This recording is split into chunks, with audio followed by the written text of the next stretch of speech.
Alors, Zamba Pambolayo, lorsque nous célébrons la Pâque, on célèbre la mort et la résurrection. S'il n'y a pas la résurrection, et il n'y a pas moyen de célébrer la Pâque. Parce que en Israël, en Égypte, la Pâque signifie la sortie. Alors, ce qui Israël a bima quitté, moyen va célébrer, va continuer à célébrer, pas Kenya aux alatés. Pourquoi nous sommes des esclaves, mais la Pâque est venue pour nous passer de la mort à la vie, de la prison à la liberté. Et de l'histoire, comment la Pâque est venue dans l'ancienne alliance. Alors, le mot Pâque est comme un manque na deux mots. Pâque en singulier, Pâque en pluriel, au pluriel. Pâque en singulier est uniquement pour Israël, pour des Juifs, dans l'ancienne alliance, dans l'Égypte. Parce que les nations ont sauté pour célébrer la Pâque. Mais c'était seulement la nation d'Israël. Un peuple que Dieu avait choisi pour porter le nom de l'Éternel Dieu. Alors, Bango wana Zamba qui parmi les nations comme un échantillon, il a représenté Nzambe. Alors, la nation Moussousou bakoye bape Nzambe nanzela toujours à Israël. Alors, tu as dit comment Israël a commis esclave a continué l'esclavagisme en Égypte. Et nanzela à Joseph. Joseph a salé appel na famille na ye, baye na Égypte, a présenté bango pa na Pharaon, et bapesi bango mabele à Goshen, pour bavanda wana, ba continuer moussana na bango en tant que ba berger, ba éleveur. Mais tellement qu'ils ont la grâce de Dieu, Dieu a accordé l'intelligence et la sagesse et la force au peuple juif. Alors, Pharaon et Yakisima ya Pharaon et Azalaki na ta ya Joseph, donc la yeba ki bangote. Na banga zaki mwana mukai baki na histoire. Mais tant akomi mukonzi, vie, évolution, ou bien la prospérité des Juifs en Égypte, et ça dit que ba interdit évolution wana. Alors, ceux qui tiki bateau, ba obote la biso mboka. Donc, c'est le même scénario. Nous sommes les Ghana Est, na Rwandais, na Congolais. Donc, lorsque tu dois compter, par exemple, 10 millions, 15 millions de morts, vous voyez qu'ils ont la déportation au Salam. Ils ont remplacé Bissot. Ils ont remplacé Bissot. Alors, ceux qui sont intelligents, ils vont revendiquer le fédéralisme. Donc, ça comme si les Congolais ils ont revendiqué. Ok, ça va Congolais et ça va étranger.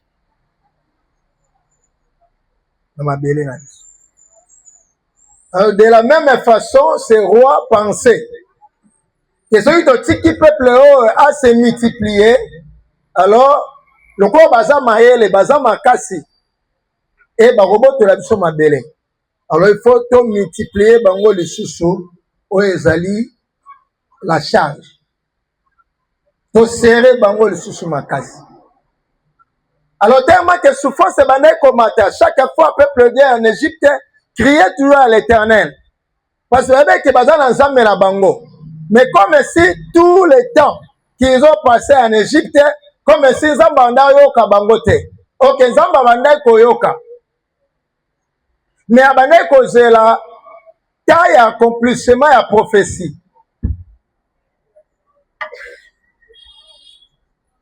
Abandé c'est la taille accomplissement et prophétie.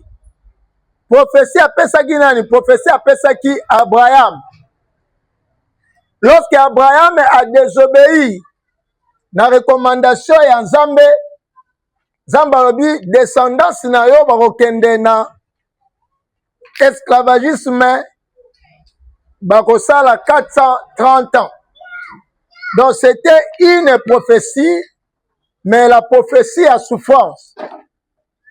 Et malgré Israël azolela, lokola Nzambe asala lobaki 430 ans, asalaki la sourde oreille, azozela temps na ye ekoka nde Nzambe ya Bible elobi que non, Dieu fait des choses à son temps. Yango tolobaki il faut être trop prudent lorsque te donne une prophétie. Si ça vient de Dieu, prophétie esalaka na kati na temps na espace. Nzambe akopesa yo prophétie lelo na 2026 ozwi yango lelo, mais accomplissement na yango na 2027, 2028, 2030. Alors yo en tant qu'enfant de Dieu, Nzambe apesi yo fruit ya patience. Ya kozela ta ya accomplissement.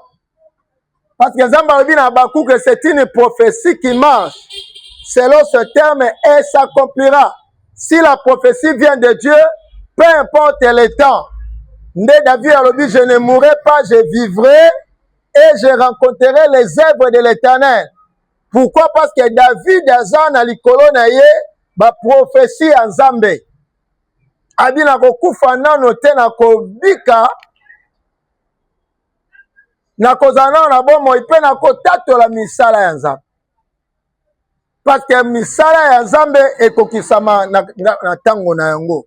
Tomoni Élisée na la Sunamite. Tango alobi na ye ke tosalela yo nini. Tomoni na ndako mwana aza te. Mais année prochaine, au même mois, et tu enfanteras un fils. Donc moi, si on a vu prophétie, et Seigneur na ye a continué na kobondela, na kobanga Nzambe, pe na mémoire na ye ndenge bateyaki biso na cordon la mémoire. Ozo kobika oyo eza kati na mémoire na yo, na ba pensée na yo, oyo yokaki, oyo monaki, oyo simbaki. Eza na mémoire na yo pona elongola yo na nzela Nzambe te comme ba souvenir. Et tu dois garder les souvenirs. Parce que ba souvenir et va permettre yo au marcher avec Dieu. Au marcher avec Dieu, au marcher par l'obéissance de la parole de la prophétie, afin qu'elle s'accomplisse. Elle s'accomplit.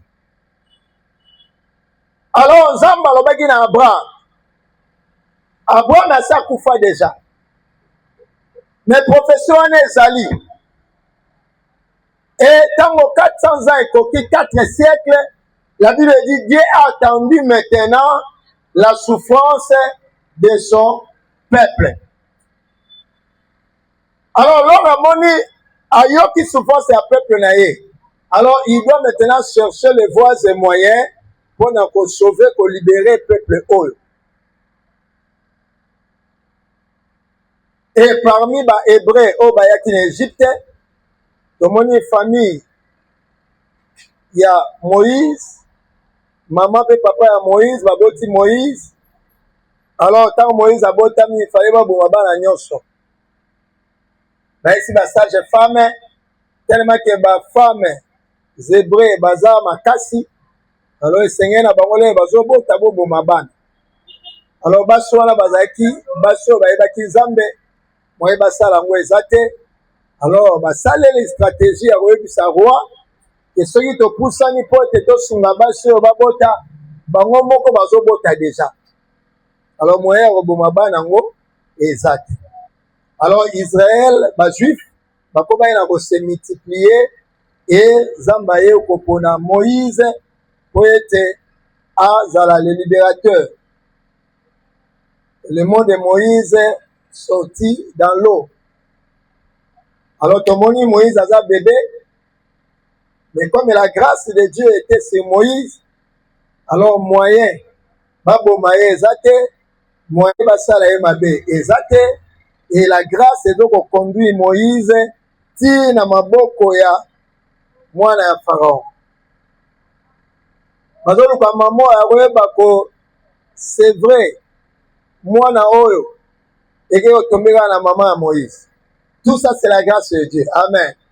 Et si tu as la grâce de Dieu, personne n'arrachera ta bénédiction.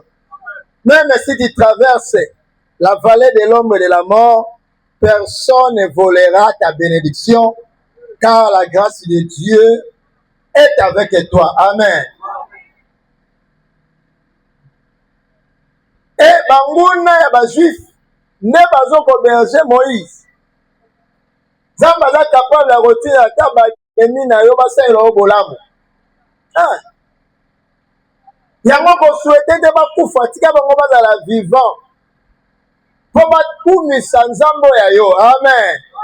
Bible ne maudissez pas, mais bénissez. Bazala vivant. Nga aza de muninga na yo. Naza ya ndeko na yo. Oyebi ke so ozo bala Pasteur Clément oya na ye déjà. Mais sikoyo soki ennemi na yo jour ya libala na yo aye. Attention aux asko pa na ye. Ezala pa na nga te mpo nazala déjà ya yo. Oyebi ke nalinga ko déjà nalobela yo ya malamu.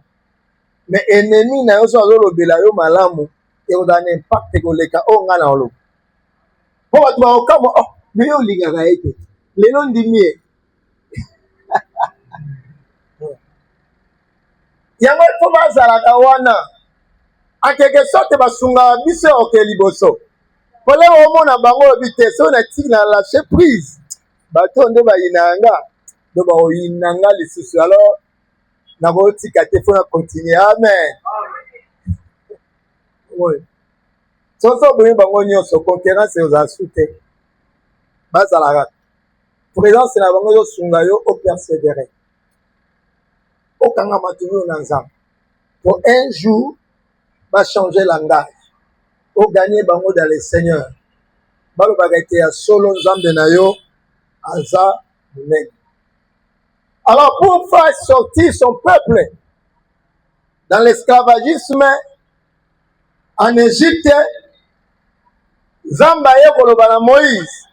Toyebi comment Moïse akutani na Nzambe na montagne ya Sion. Et Nzambe abengi Aaron. Et toyebi histoire wana nyonso. Et ndenge Moïse azongi na Égypte après 40 ans. Parce que ça 40 ans. Et tango akimi na âge ya 40 ans. Azongi na Égypte na âge ya 80 ans. Donc il fallait que Moïse asala sous 40 ans avec Dieu. On dit pourquoi 40 ans? Parce qu'elle a la mentalité avec les Égyptiens. Alors ceux qui sont directement, et vous allez difficile pour l'onga bitumba. Fallait zamba préparer Moïse à l'ongola mentalité wana. Yango mona jour à kende kola la ko se reposer na pluie à mai. Lorsque Sephora zo rotoka mai, aki ko yebisa papa na ye, j'ai vu un Égyptien.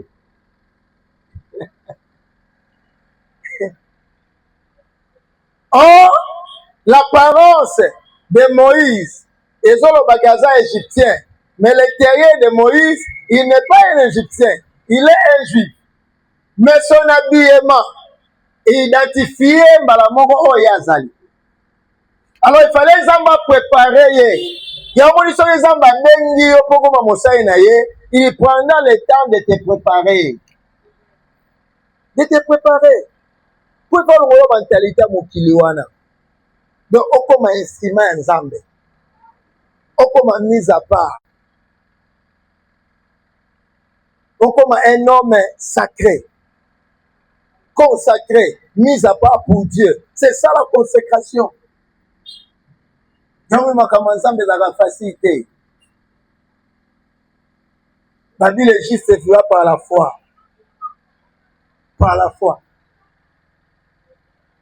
Parce que si tu n'as pas la foi, on continue la marche avec Dieu.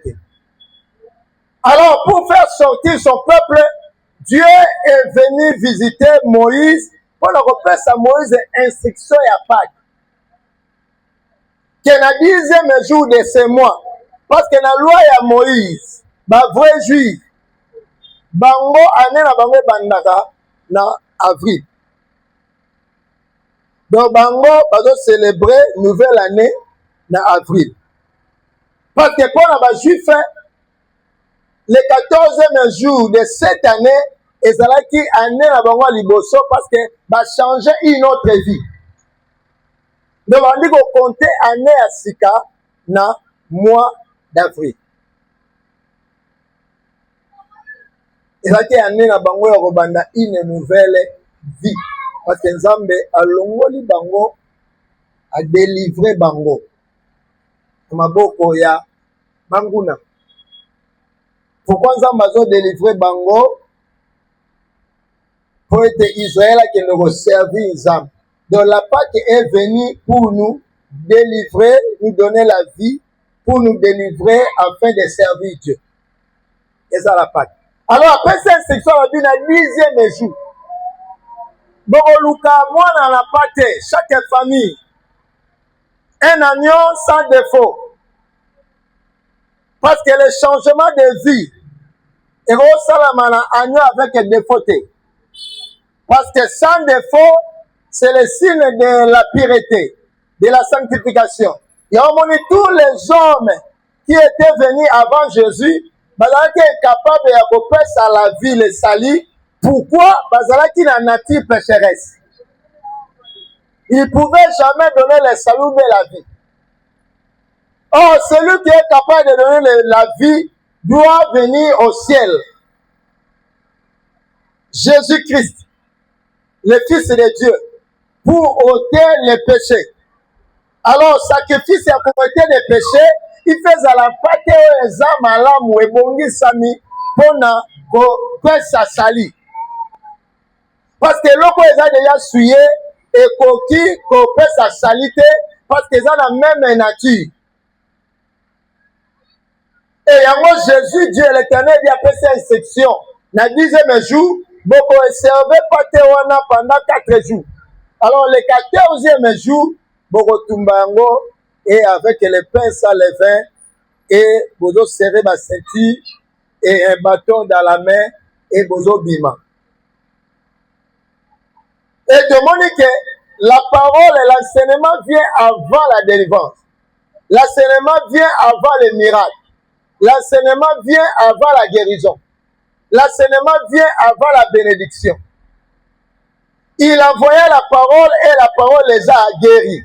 Pourquoi la parole les a guéris? Parce qu'ils ont écouté et ils ont crié à cette parole et parole en est si guérison. Parole en est si délivrance. Délivrance, c'est qu'on y a ça la parole de Dieu. Et à un moment donné, aujourd'hui, nous avons des chrétiens qui ne sont pas délivrés parce que bazo quoi dans la parole était. Bazo a besoin d'un miracle. Bazo a besoin d'une bénédiction. Mais ils n'ont pas besoin de la parole de Dieu. Oh, la parole est on ne doit changer via Moutou. Amen. Et la parole, c'est Jésus. Ce que nous avons attendu, ce que nous avons touché, ce que nous avons contemplé, c'est la parole de vie. Amen. C'est Jésus. C'est Jésus.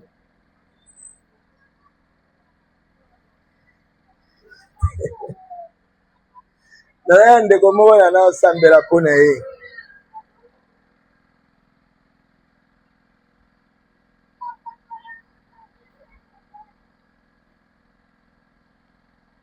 Abetango jeu mosusu. Abetango jeu mosusu. Sikoyo cordon déjà aza na difficulté parce que akataka te ba parenthèse wana. Yango fo totravaillaka na baimage na biso ekolongolaka biloko mosusu oyo ekosene kaka biso. Azo tokokata te ndeko wana kotombe na image ya video accompagne ke baolobela ngai. La parole de Dieu. Alors lorsque Moïse a fait ses instructions, et basaleli yango et tomoni le 14e jour, peuple de Dieu bazalaki libéré, bazalaki délivré. Donc la Pâque signifie la délivrance, la sortie. Et dans la Sainte Alliance, c'est ça qui pour Israël. Mais dans la Nouvelle Alliance, c'est le Jésus notre Pâques. Il y a un moment qui y a Nouvelle Alliance, c'est ça avec S à la fin. Et comme il Pâques, il y a Batunion, son Obandimeli Yesu. Mais sans S, c'est ça qui est uniquement pour les Juifs. Mais avec S, c'est la Pâque de la temps de la grâce. Alors, le même agneau, comme Jésus était l'image de l'agneau, immolé, qui dans l'ancienne alliance, et Jésus, il fallait observer pendant 4 jours. Il y a un moment où Jésus, me maillé devant, Saïdé wana, et poste pilote wana, Hérode, pour la route, est-ce que agneau est bien pour le sacrifice? Est-ce qu'il y a des fautes? Et lorsque le peuple a dit que non sacrifié Jésus libéré Barabbas, la vie. Amen. Parce que Zambé a aveuglé Bango. Afin que prophétie à Zambé Kokisam. Et Jean-Baptiste a dit que c'est l'agneau qui ôte les péchés.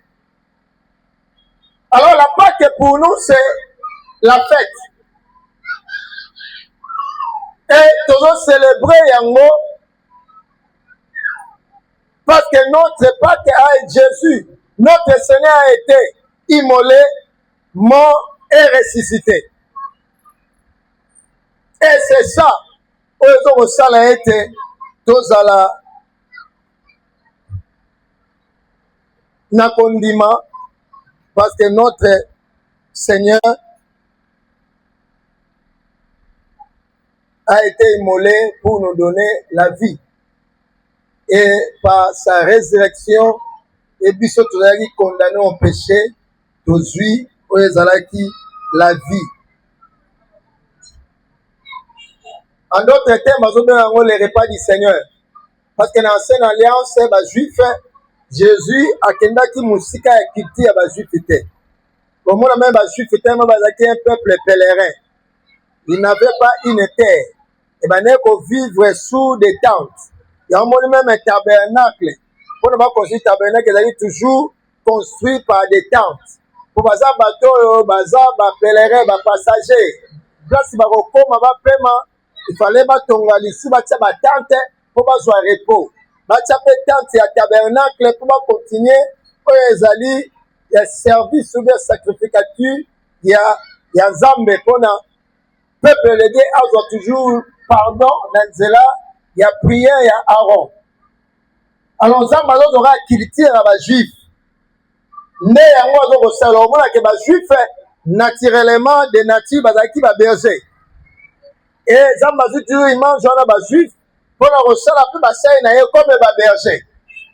Parce qu'un vrai serviteur de Dieu, il doit avoir le souci, la compassion des âmes. La compassion des âmes. Nous sommes l'image des bergers de l'Ancien Testament, mais aujourd'hui nous sommes des bergers pour gagner des âmes, paître des troupeaux, des âmes, prendre soin des âmes, prier pour des âmes, enseigner des âmes, pour les amener en Christ. C'est ça le souci. Alors, en Israël, le pain était comme un aliment solide pour les Juifs. Aliment solide pour les gens qui ne lisent pas. Il y a un moment où on va immoler agneau, on va toujours na mapa. Alors, on va appeler la discipline, et le Seigneur va faire la formule pour la libération de la sortie là-bas.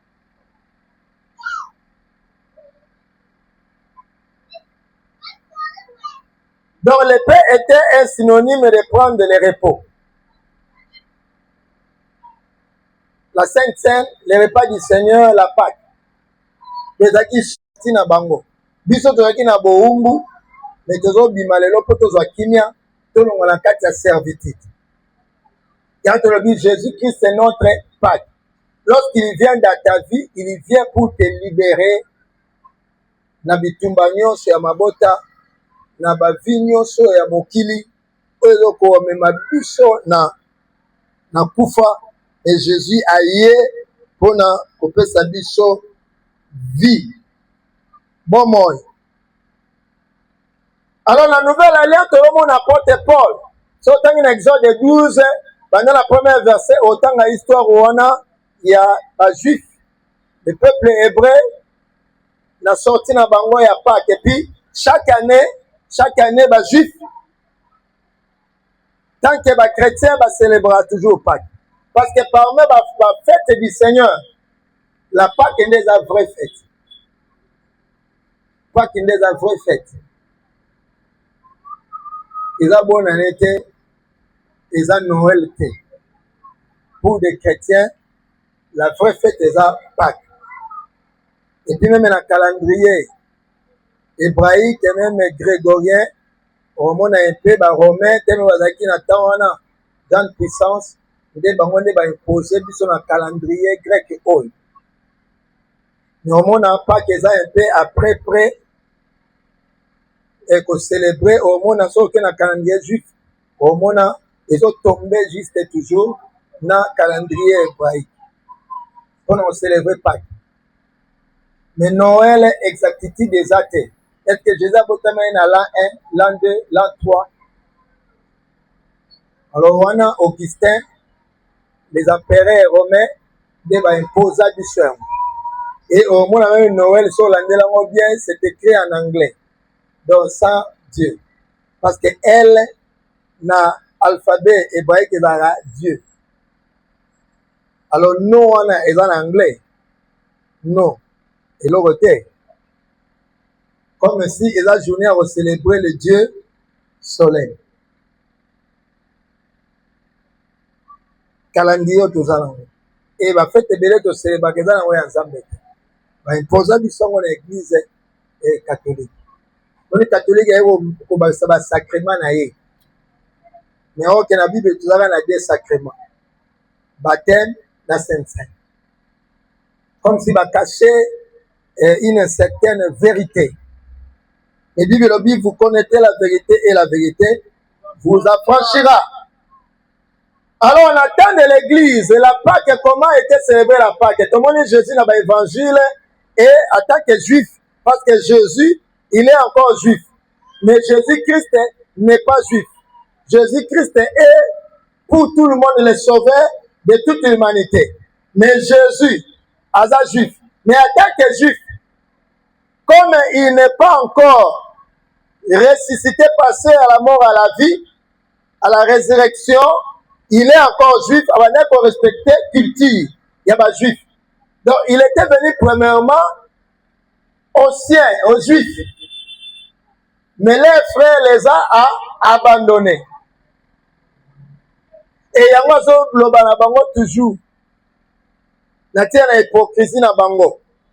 Oh, biso otosaka maloba mibeko, otosaka saba meyo mukola saba ozobikisa. Mais saba ngo otosaka bozolobela mais saba ngo ndengai. Saba ngo ndezenga. Donc on comprend que l'église est réunie ba juifs na ba nation. Donc l'église est entité à Jésus. Donc si tu ne crois pas à Jésus-Christ, aux à la juif, aux à la nation, aux à la sauver. Même il y a des juifs basés à la révélation à Jésus-Christ. Il y a aussi des nations basées à la révélation à Jésus-Christ. Mais il y a des juifs basés à la révélation à Jésus. Il y a des nations basées à la révélation à Jésus. A dit son yon soana, to bazo ben a dit son église. Pour célébrer notre Seigneur Jésus-Christ. Alors, Paul est en Corinthe, l'église en Corinthe. Donc, en quelque sorte, il était venu avec pour censurer. Censurer parce qu'il y avait du désordre à l'église. Et ça, on est parti à 1 Corinthiens 5 et 1. S'il a dit au moins la verset 1, et Paul a dit comment il y a des désordres. Et des ordres, ils ont comme même un niveau que moi, il y a pasteur, à 8 mois, c'est un pasteur. Et les ordres de la 4 églises. Alors, Paul a eu un message pour interpeller conscience et les chrétiens.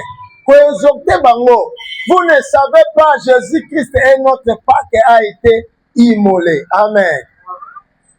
Parce qu'il a été immolé à cause de nous pour nous donner la vie. Mais comment dire continuer? Parce que la Pâque c'est la vie, la Pâque c'est la délivrance. On ne pouvait jamais avoir encore les vieux levains. Et nous devons se débarrasser du vieil homme, de l'ancien levain, pour célébrer la Pâque, pour célébrer la résurrection, pour célébrer la vie de Dieu. Comment tu peux célébrer la Pâque, la résurrection de ton Seigneur, mais tu es toujours dans l'ancienne vie du péché? Non. Il y a un moment où ce sont les violents qui s'en emparent. Nana yesa batu pasteur azala nzambe te moiso to kabwanya oyo ke osala kuna nga ebila ngati mais so na loto ba mbala mo mabe na yo biso tani na loto ke mabe déjà na oyeba vie ozo tambwa ozomo na lali ezaki vendredi na lali na lota mama Irene tosola na ye soki baluki azokende nazo na temi na otelemi nazokende ntongo etani samedi toya na mama Magi tobi non ça va tokota suivi totala bandeko po mama Irene mpo azomonana te esaidi ya ba 2 semaines ou 3 semaines totala bandeko mosusu tobi no tobanda supa na ye po toketala bandeko mosusu tokomi samedi na ba 19h tokuteli libanda wana avandi azotya mpenza bonzene taokende fete na kati azokende fete papa toujours justement kutu na bi mikolo tomonani te tosambela tondo sabe papa ndenge eza wana do nazovoyage lobi dimanche nazokende Kolwezi me ndeni oyo bana omona ete paster na yango baprogramme ebele tosala naye kokanisa ngo novi baprogramme tusa nde tosambeli wana ena minute oyo bazali ya na koloniza akoma ebanda dimanche po bakendaki ntongo tobangi bafoto tobondeli mpo na ye akei abi papa eza na eloko moko esalinga mpasi makasi na biloko wana esala mpasi makasi nayebisaki yo deja moyeke osimba te akufila oseka elelo aza na lububa aza na Kolwezi me nalota ye vendredi ndenge nzambe ayebaki donc nde naamoni azokende wana oye ezosala mazwi oyo mpe azokende donc soki okendaki te akokende mpe tomonani te me na butu deja nzambe alakisi ngai ye samedi mpe toke kuna dimanche aokende. Donc il nous révèle par des songes et des visions. Donc vi wana hypocrisie osalaka wana kokanga te pasteur Clément alala te cher oyo ezalaka ya ngai nadebisaka yo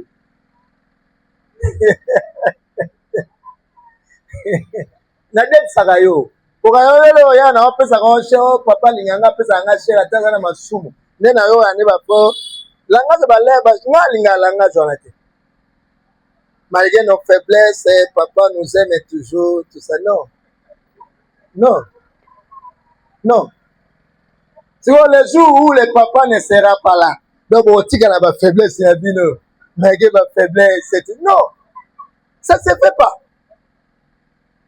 Mais il continuera à le voir. Ils ont raté. Non, nous devons être des chrétiens. Faiblesse, c'est où? Si vous avez faiblesse, vous avez supporté. Si vous avez une faiblesse, c'est une église. L'église de Koufi. Donc, vous avez un pasteur, on est à Libanga. On passe pas à Moutou. Non, ça la violence. Non, ça la violence. Si vous avez faiblesse. Non. Nous sommes de même nature. Nous sommes de la même nature. C'est pour ça Paul dit demeurez dans les péchés pour que la grâce surabonde. Non. Notre Seigneur Jésus-Christ a été immolé une fois pour toutes. Arrosons la sumbami na croité. Et c'est ça le comportement qui était à l'église de Corinthe. Et il y a un apôtre Paul a bango c'était Paul a bango que non. Jésus-Christ notre Pâque a été immolé.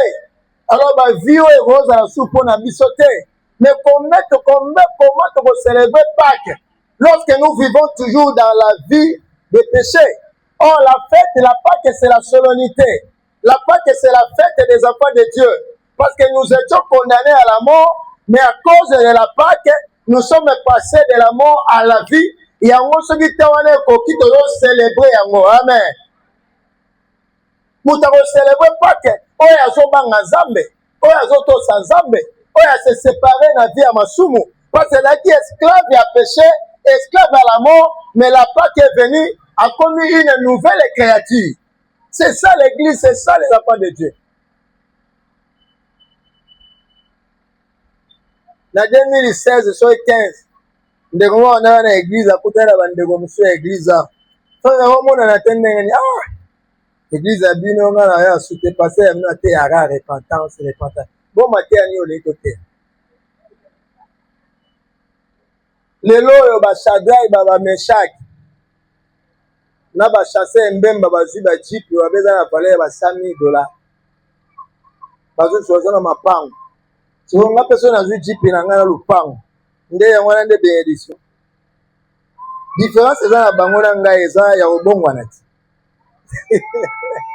Pour na bon moto, boy, les kinga ambon. Ba otanga me baba les 10 premiers joueurs au bazan ambon et belene tout. Baba na chancel wana zo na 22 millions. Donc même Jeep va pesa na mutuka et lo balango lote. Pour ba na bambongo ebele. Baba Kambo wana so 30 millions. Bola c'est so ba 30 millions. Baba bambongo ebele. So pour na yo te bénédiction. Alors, on a 30 millions. Si vous avez maté à bénédiction, vous avez $1,000 aux passé aux hôtels, aux angotés. Si vous avez la vie en Zambé, bénédiction. Si vous avez l'hôtel à $1 million. Oh, message, il y a un yoka, oh, il y a un message à Bobongwana. Est-ce qu'avec ces millions, avant Anza? Est-ce qu'avec ces millions, à Bolingo? C'est ça le message de l'église. Maintenant, il y a des villas, des potes qui sont sur Internet, sur TikTok, nous avons bien. Maintenant, bon belé. Or, la Bible dit, c'est prédication. La repentance et la repentance du pardon du péché sera prêchée par toutes les nations. Luc 24, verset 47. Message à l'église. Et on dit Jésus, dans l'évangile, 33 ans sali, a été kaka, repentance c'est le royaume des cieux. Jésus a été ni pas au monde, Jésus a été, mabala na bino, na obonge la puna mabala na bino, bambongo na bino. Jésus a été en route. Pour avant, Jésus soit ya batambongo bazaki, et puis moutou a kunda Jésus a sombé la tombeau. Joseph d'Arimathée, rien en bon et donc Jésus a coupé la croix, à Mobola. Nous avons Mobola à la croix. Sur un moutou, il y a un parce qu'il y a un 18 heures. Parce que pour la juif, journée, bandana la pourquoi. So il faut pas l'ongola déjà pour la sonner à la tête. D'Arimathée Bini, son but tombeau de balongo de Jésus à la croix, par exemple, Jésus.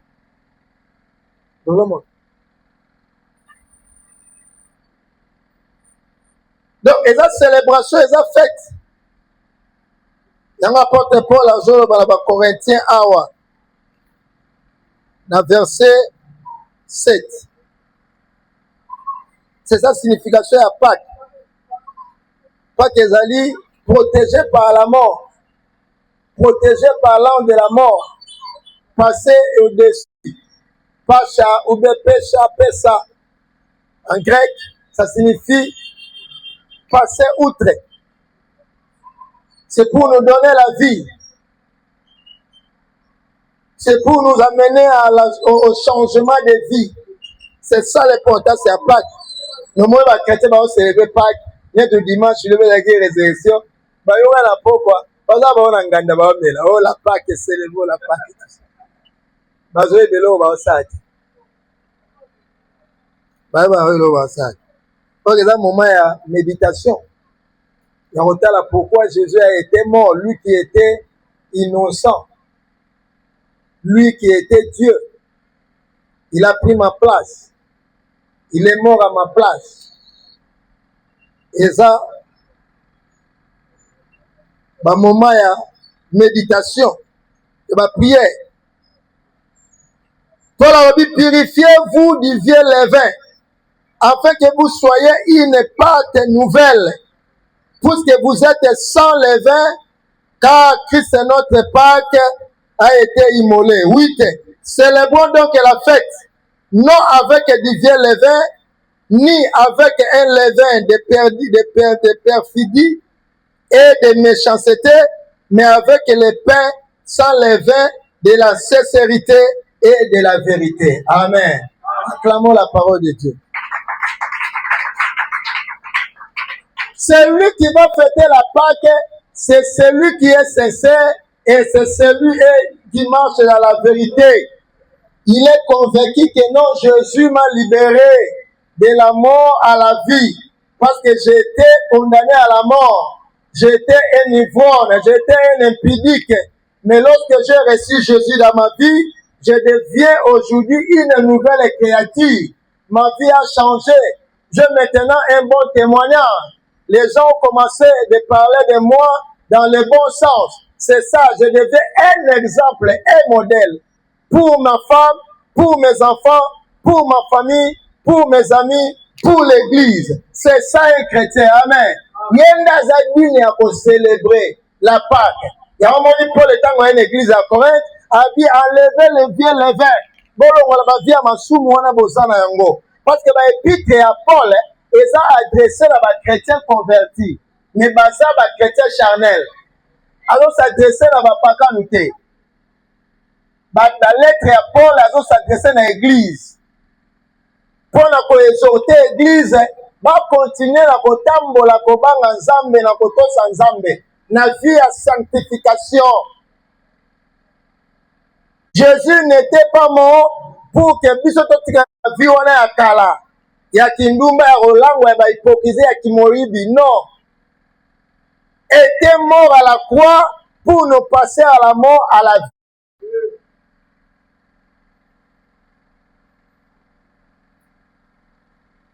Avant de nous préparer, moi j'ai déjà parce que dans avril là, nous avons une réunion parce que nous avons une troisième édition, JD et la paix impact de ma casse. Nous préparons déjà bien. Et puis coïncider dans mois à août, il fallait célébrer 10 ans de mariage. Bonjour, on a 10 ans. Pour les gens qui sont dans l'église, frère, il faut que vous l'entendiez. Na 10 ans, on a bêta maman qui m'a attaqué. Dans le témoignage, on a 10 ans, on s'est fait. Dans ce livre, on a commencé à dire parce que 10 ans, ça s'est fait. C'est pour y amener au témoignage. On a dit que l'on s'est fait 10 ans au Kolanga, on s'est fait 20 ans au Kolanga, mais quand on a son compagnie de il y a un tout au fa. Aussi ça. Aussi ça. L'église, moi, je suis l'église, je suis papa, je suis binoté. Bogo meme kulisol. Bobo yaki to sambela na bino. Soko bozo su nganga okabo divorce pezaraki. Na ba chrétien solo divorce ezake. Bozo mon. Alors il faut jouer tout le temps. Parce que c'est pour la vie. Mama gate yaki abiloka bana tanda yo kanga marabat. C'est comme ça que quand on ça se moi ça autrement exact. Et comme on te na fandiga o fandiga bolingo sili eh oh na fandiga o comme fandiga poser la solo ko ça te ko kaisa ki en attendant mais aujourd'hui na pied moyibi ba yibie omoni siko c'est comme chose ça suite de yango bino na bokoti te bolandeli exemple pole okoma wana ngula oseka mama na yo ye pe solo ebimaka bo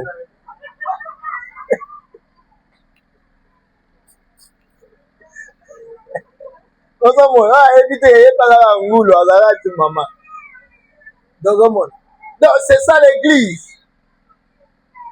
faut que nous soyons des exemples naloba parole de vie naloba ngo na micro bato balekaka mpe bayebi église oyo ndenge ezali toza na témoignage ya bien paster na bino motu moko akoya te bio paster oyo po église oyo bande bandi bato bamona yango bazali awa ndenge baniende ekomi lelo bayebi témoignage ya église oyo bande banende ekomi lelo donc toza fier kozala parmi ya baéglise lokale ya malamu zala fier kozala na paster oyo paster Clément ya malamu là je te dis la vérité tomarche bamote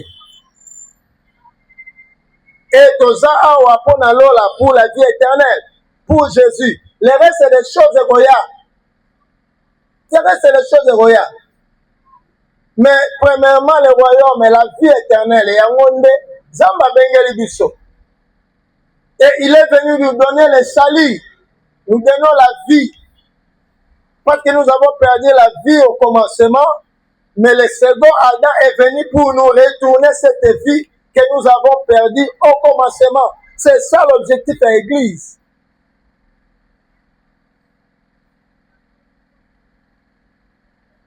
C'est ça l'objectif de l'église.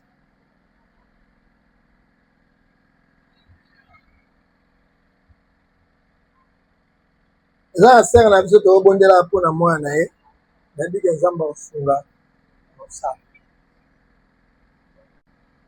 eso na vai natali ndenge mama maki azobota bana na ye toza na mbongo te soki mwana moko abotami ne mosusu na ka moko ya bien te soki tosenga mwana wana efoka ya diamant omona siko place osuka donc ovanda pene na ndako na mwana otala ndenge akufela ye